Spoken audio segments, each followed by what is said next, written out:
എനിക്ക് ബൈബിൾ വായിച്ച് തീർക്കാൻ പറ്റി. അതൊക്കെ എന്താ ഏറ്റവും വലിയൊരു കാര്യമായിട്ട് നമ്മൾ എടുക്കണം. അതുകൊണ്ടാ പാട്ടുകാരൻ പറയുന്നത്, പരിശുദ്ധാത്മാവിനെ കൂടാതെ പരിശുദ്ധ ജീവിതം സാധ്യമല്ല. നമ്മൾ എല്ലാ ഞായറാഴ്ചയും പള്ളി നമുക്ക് പറഞ്ഞുകൊണ്ടില്ല. നമ്മൾ പരിശുദ്ധാത്മാവിനെ പ്രാപിക്കുന്നുവോ അന്ന് ആ പ്രാപിച്ചു തുടങ്ങുന്ന കാലത്തിന്റെ വീണ്ടെടുപ്പായി നമുക്ക് എന്താ പരിശുദ്ധ ജീവിതം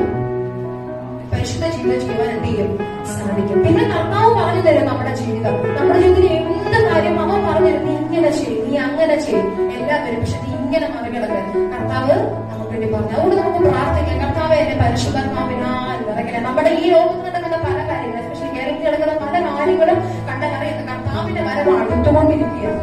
ഇനി പരിശുദ്ധാത്മാവിനെ പ്രാപിക്കാൻ താമസിക്കരുത്. കർത്താവ് കരഞ്ഞുകൊണ്ടാ പറഞ്ഞേ, ദാഹിക്കുന്നവരെ എന്റെ അടുക്കൽ വരുവിൻ. അത് നമുക്ക് ദാഹം തോന്നണം പരിശുദ്ധാത്മാവിനെ പ്രാപിക്കാൻ. ഹല്ലേലൂയ.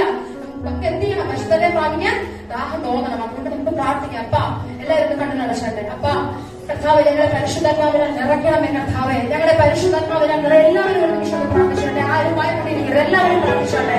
അപ്പാ ഞങ്ങളെ പരിശുദ്ധാത്മാവിനെ